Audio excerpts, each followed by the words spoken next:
In the archives of the Galactic Concord, among the records of 10,000 species, there existed a single entry marked with an asterisk, Homo sapiens. No one remembered who had added it or why, but the accompanying note was clear. Observe carefully. Their danger lies not in strength, but in something deeper. For centuries, the Council ignored it. Humanity's world was primitive, noisy, and unrefined. Their broadcasts were filled with chaos, wars, laughter, music, and dreams colliding in one endless stream. To most of the galaxy, they were an anomaly, another species destined to burn itself out before reaching the stars. When the first human signal reached the Concord's deep space receivers, it wasn't a declaration or a plea for contact. It was a song. Vibrations woven through vacuum. A melody of defiance and beauty called Ode to Joy. The scientists replayed it endlessly, trying to decode its meaning. Was it a code? A message? Or just noise? None could agree. Some laughed at its simplicity. Others felt an unexplainable pull, as if the tune carried something more than sound, something alive. The historian Keelia was among the few who didn't dismiss it. He specialized in extinction records, civilizations that perished soon after achieving light travel. He studied patterns, probabilities, and psychological decay. Every species that reached industrial maturity either destroyed itself or submitted to a higher order. Humanity, by all models, should have been extinct. Yet Earth had endured 5 near-apocalyptic events: ice ages, plagues, global wars, and ecological collapse. Still, the humans remained. Keelia couldn't understand how. They lacked biological advantages. Their world was unstable. And yet, every time they fell, they rebuilt, faster, stronger, more determined. The Concord held a council meeting to decide what to do with the new species. The Velan hive demanded isolation protocols. Earth should be quarantined to prevent contamination. The Old Hen philosophers argued for observation. They believed understanding chaos could expand galactic philosophy. The Dracon military faction wanted preemptive control, claiming any species capable of surviving such constant destruction was a latent threat. For 3 cycles, the argument spiraled. In the end, they reached the same conclusion as always: watch from afar. So they watched. They saw rockets break the atmosphere, ships circle their small blue planet, and machines crawl across alien dust.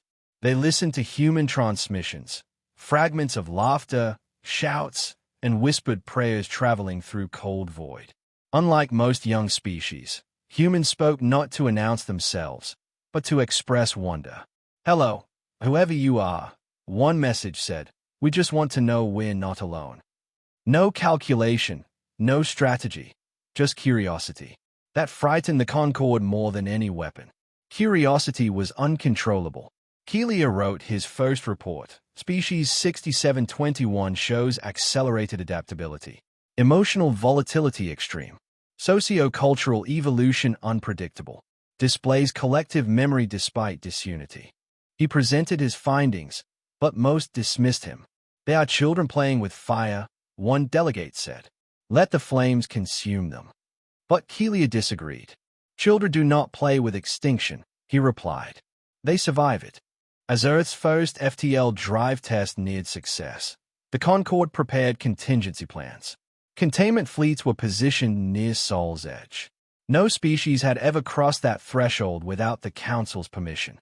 But the humans didn't ask for permission.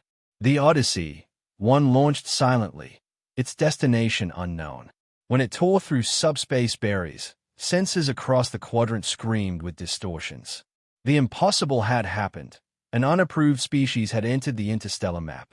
Keelia watched the live feed in disbelief. Their technology was primitive by Concord standards, yet it worked through sheer ingenuity, not refinement. The ship was built from recycled metals, guided by algorithms born from trial and failure. No ancient archives, no alien aid, only persistence. The historian realized what others refused to see. Humans didn't evolve through perfection. They evolved through stubbornness. The Concord voted to intercept them before contact could spiral out of control. Keelia objected, warning that intervention might provoke aggression. They are explorers, not conquerors, he said, but no one listened. Orders were sent. A probe vessel left Concord Station to make first contact with humanity. As he watched the stars blur past on his monitor, Keelia felt something he couldn't define. It wasn't fear, nor curiosity. It was a sense of inevitability, as if the galaxy itself was holding its breath. The last line of his entry read, "They sing into the dark, not knowing who listens. But perhaps the dark has finally found its echo." In that moment, a faint transmission arrived. Another song from Earth, older than their wars, older than their machines. It was soft, imperfect, human. And for the first time in recorded history, the Galactic Concord fell silent, listening.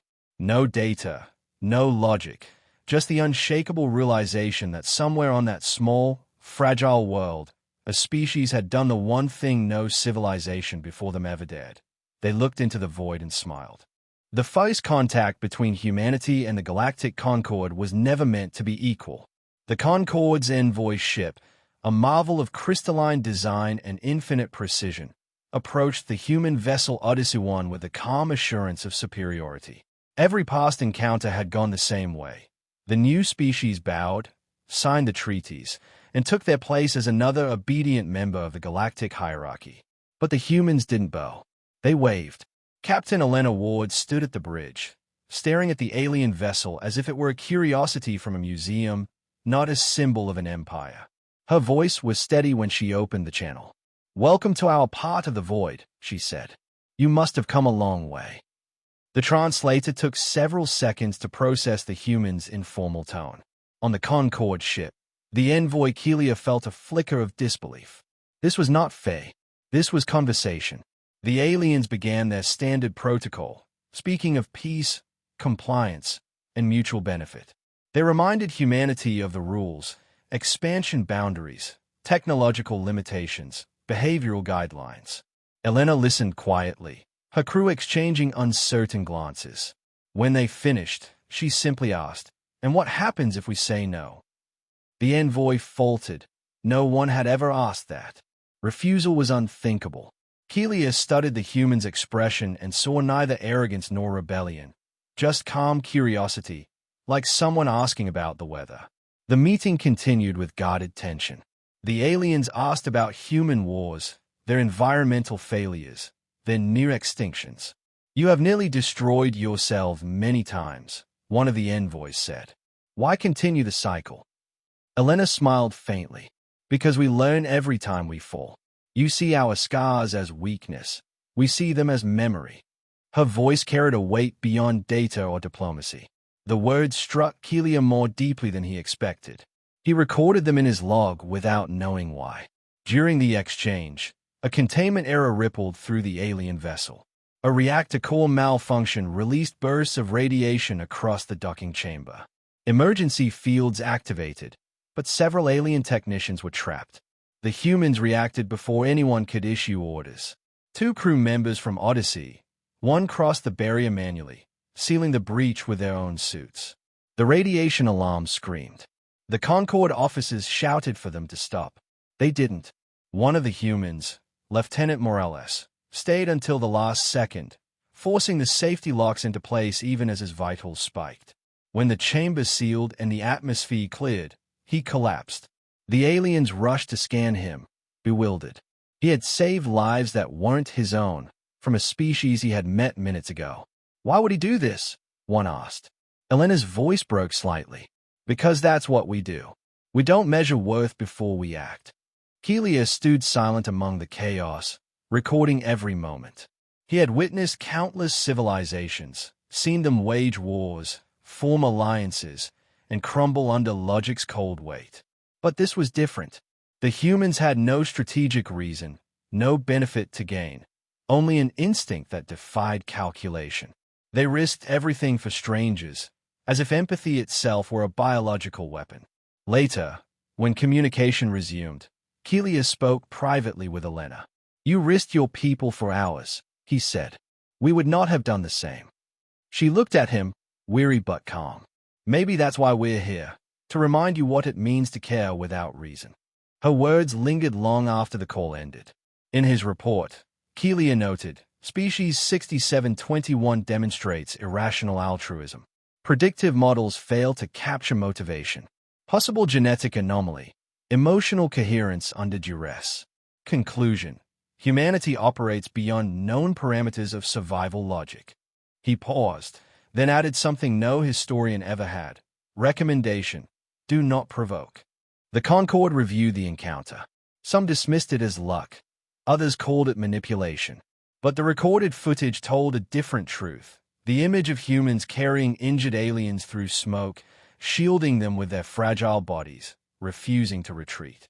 It spread through the data networks like wildfire. Every observer who saw it felt the same disquieting question form. If this is what they do for strangers, what will they do for their own?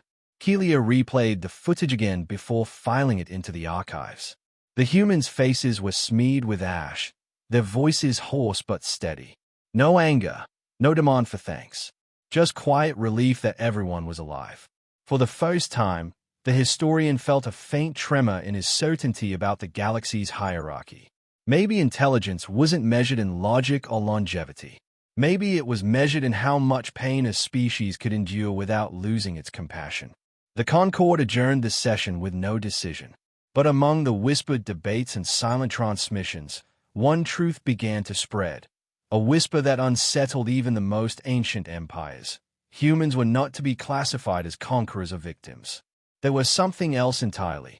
And as Keelia closed his report, he wrote what would later be quoted across every council hall. They bleed easily, yet they do not fear the wound. The Galactic Council gathered in urgency after the human incident. The footage of Odyssey 1 rescuing alien envoys had spread faster than any official statement could contain it. Across the Empire clusters, reactions were divided.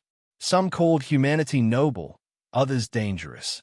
The Concord had spent millennia mastering logic and order, yet one reckless act of compassion had shaken their entire system. For the first time, the galaxy felt uncertainty, not about humans, but about itself. Keelia was summoned to present his findings. He arrived carrying every log, transmission, and biological scan he had gathered. The council chamber glowed with refracted light from 1,000 star systems.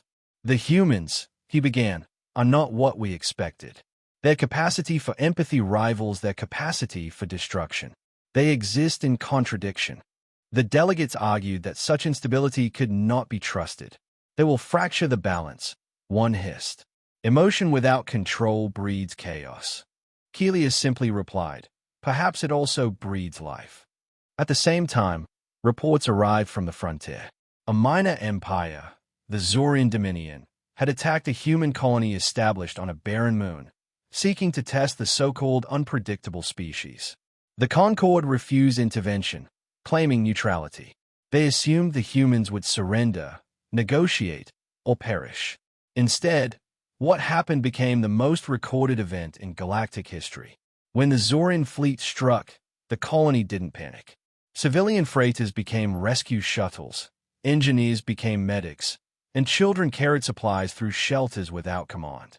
Every transmission from the surface carried the same phrase, "We hold together."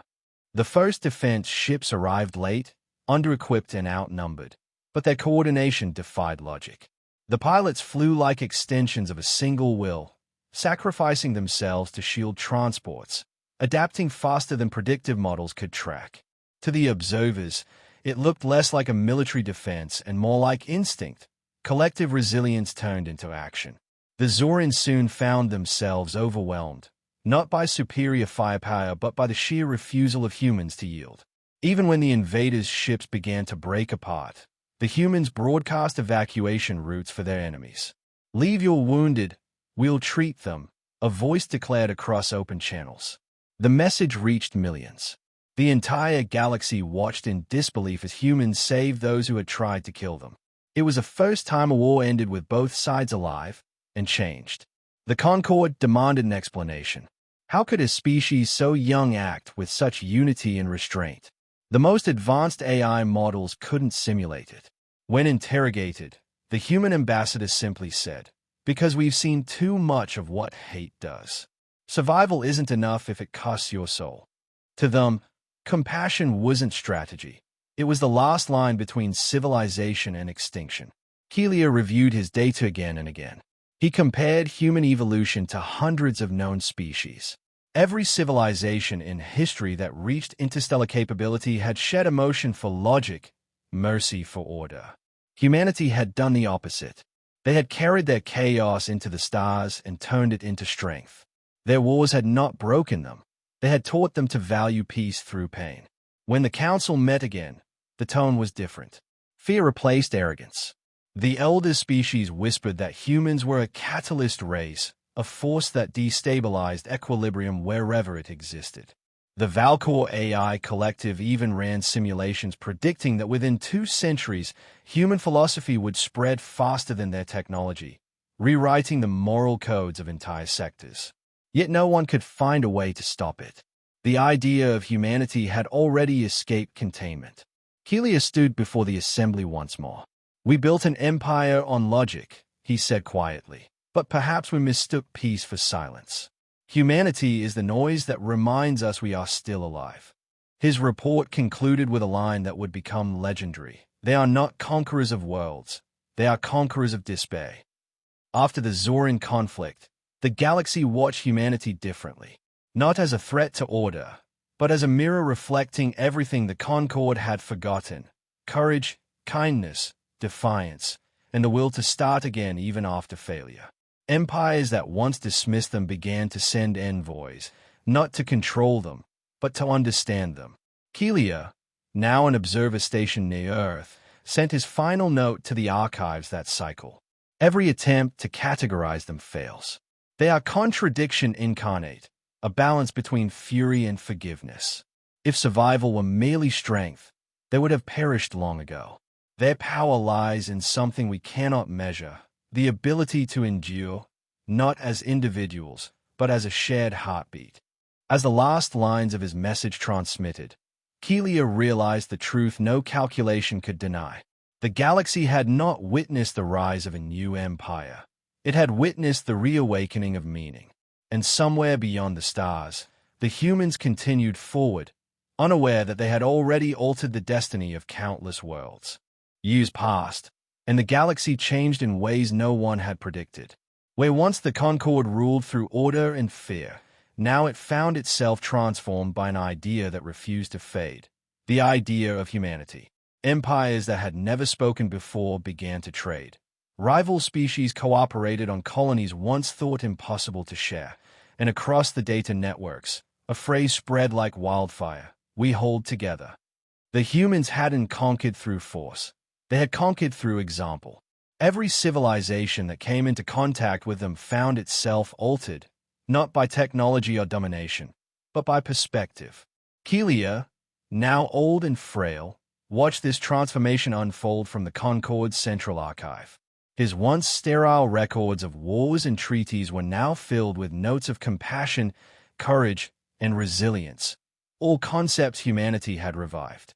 The Council had long debated whether to formally include humans as members, but every attempt to define them ended in contradiction. They fit no category, obeyed no pattern, and yet, somehow, brought stability wherever they went. "They are chaos that heals," one delegate had said, and the phrase became part of galactic vocabulary. When the day finally came for the humans to attend the Concord Summit, representatives from hundreds of worlds gathered. No military escort, no grand entrance, just a single human envoy walking through the chamber doors. The sight silenced the room. Every being there remembered the footage, the wars, the rescues, the words. Keelia recorded the moment in his final chronicle, his voice trembling as he narrated. "They do not demand reverence, yet they inspire it. They come not as rulers or servants, but as reminders." The human envoy spoke only briefly. "We've been called unpredictable, dangerous, even irrational," she said, "but maybe what you fear isn't us. Maybe it's the part of you that remembers what it felt like to dream." There was no applause, no declaration, just quiet reflection. Across the chamber, species that had fought for centuries found themselves lowering their heads, not in submission, but in respect. For the first time, The Concord was united not by control, but by understanding. Keelia watched as old enemies approached one another, exchanging gestures of peace inspired by human customs. He realized the galaxy's oldest civilizations had forgotten how to feel wonder until the humans reminded them. Logic had built the Concord, but empathy had rebuilt it.